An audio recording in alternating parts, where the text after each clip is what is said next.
حضرت صابری پاک کلیری رضی اللہ تعالیٰ عنہ کا جلال بہت زیادہ تھا۔ آپ کا جلال عام تھا اور لوگ جانتے تھے۔ آپ بیٹھے ہوئے تھے، آپ کے مرید خاص حضرت شمس الدین پانی پتی رضی اللہ تعالیٰ عنہ نے آپ سے سوال کیا کہ حضور بقا کیا ہے اور فنا کیا ہے؟ تو حضور صابری پاک نے ارشاد فرمایا ان قریب آپ کو اس کا جواب مل جائے گا۔ ہم جب وصال فرما جائیں گے تو اس کے بعد جو ہماری نماز جنازہ پڑھائے گا وہ تمہیں اس کا جواب عطا فرمائے گا۔ حضرت شمس الدین پانی پتی رضی اللہ تعالیٰ عنہ خاموش ہو گئے۔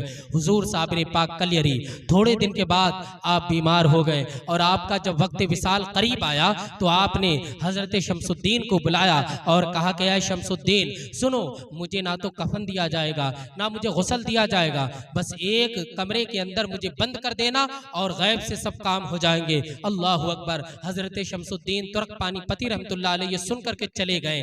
چند دنوں کے بعد حضرت صابر پاک رضی اللہ تعالیٰ عنہ اس ظاہری دنیا سے انتقال فرما گئے تو لوگوں نے آپ کے کفن دفن کا انتظام کرنا چاہا تو حضرت شمس الدین آ گئے اور کہا کہ صابر پاک نے مجھے وصیت فرمائی تھی کہ ایک کمرے کے اندر میرے جسم پاک کو رکھ دینا، غیب سے میرا کفن بھی ہو جائے گا، دفن کا انتظام ہو جائیں گے۔ اللہ اکبر۔ حضرت صابر پاک رضی اللہ تعالیٰ عنہ کو کمرے میں بند کیا گیا، غیب سے کفن آ گیا اور غیب سے غسل بھی ہو گیا۔ اب آپ کے جنازے کو باہر نکالا گیا۔ باہر نکالنے کے بعد لوگوں کے درمیان باتیں ہونے لگی ہیں کہ سنو سنو، حضرت کا نماز جنازہ کون پڑھائے گا؟ حضرت اللہ کے ولی ہیں اور نماز جنازہ پڑھانے کے لیے بھی کوئی ایسی معتبر اور موقر شخصیت ہونا چاہیے۔ تو لوگوں نے کہا کہ شمس الدین سے بڑا کون ہو سکتا ہے، اس لیے کہ یہ صبح میں بھی صابر پاک کے ساتھ میں رہے، یہ دوپہر میں بھی صابر پاک کے ساتھ میں رہے، یہ خلوت و جلبت میں صابر پاک کی صحبت پائی ہے، یہ ہمیشہ حضرت کے ساتھ میں رہے ہیں اور حضرت کے بہت قریبی ہیں۔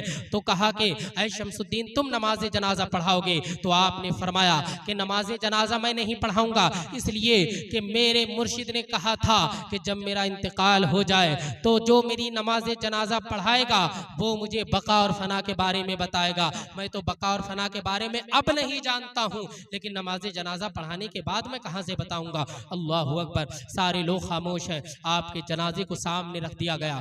کافی لوگ انتظار میں ہیں کہ نماز جنازہ پڑھائے گا تو کون پڑھائے گا۔ جب کافی وقت گزر گیا ہے، لوگوں نے دیکھا ایک گھڑ سوار آتا ہے جو گھوڑے سے اترتا ہے۔ حضرت شمس الدین ترک پانی پتی بھی دیکھ رہے ہیں اور ساری عوام کلیر کی دیکھ رہی ہے کہ وہ اترا اور اس نے صابر پاک کے نماز جنازہ پڑھانا شروع کر دی ہے۔ جب نماز جنازہ پڑھا کر کے چلنے لگا تو آپ کے یہی مرید، آپ کے یہی چاہنے والے ان کے قدموں میں گر گئے اور کہنے لگے حضور، حضرت صابر پاک اللہ کے بہت بڑے ولی تھے، آپ سے بہت ساری کرامتوں کا صدور ہوا تھا، مگر ایک بات تو یہ بتائیے، اگر آپ نے نہیں بتایا کہ نماز جنازہ پڑھانے والے کون ہیں تو کل لوگ پوچھیں گے سے صابر کلیری کی نماز جنازہ کس نے پڑھائی ہے، تو ہم کیا جواب دیں گے، ہم کسے بتائیں گے؟ تو انہوں نے کہا تھا اور یہ بھی کہا تھا حضرت شمس الدین نے کہ جب میرے مرشد حضرت صابر پاک نے انتقال فرمایا تو انہوں نے کہا تھا تمہیں بقا اور فنا کا مطلب بھی وہی شخص بتائے گا۔ اللہ اکبر۔ جب اتنا کہا تھا تو اس نے جو نماز جنازہ پڑھانے کے لیے آیا،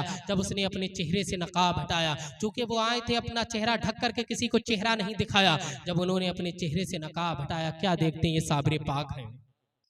سامنے جو جنازہ ہے وہ بھی صابر پاک کا ہے اور جو نماز جنازہ پڑھا رہے ہیں وہ بھی صابر پاک ہیں۔ آپ نے فرمایا کہ دیکھ شمس الدین، یہ جو پڑا ہے یہ فنا ہے اور یہ جو کھڑا ہے سامنے یہ بقا ہے۔ اس لیے یہ جسم روح کا محتاج تھا اور روحانیت روح کی محتاج نہیں ہوتی ہے۔ جسم مٹنے والا ہے، جو دنیا میں آیا مٹے گا، فنا ہوگا، ختم ہوگا، لیکن جو روحانیت پا لیتا ہے وہ لوگوں کی مدد کرتا ہے، لوگوں کی نصرت کرتا ہے، لوگوں کے لیے اچھائی کرتا ہے۔ تو جو فنا تھا اب اسے تم سپرد خاک کر دو گے اور جو بقا ہے یہ ہمیشہ رہے گا۔ تو اللہ والوں کی شان یہ ہے کہ یہ بڑے بڑے مسئلے چند لفظوں میں اور چند منٹوں میں سلجھا دیتے ہیں۔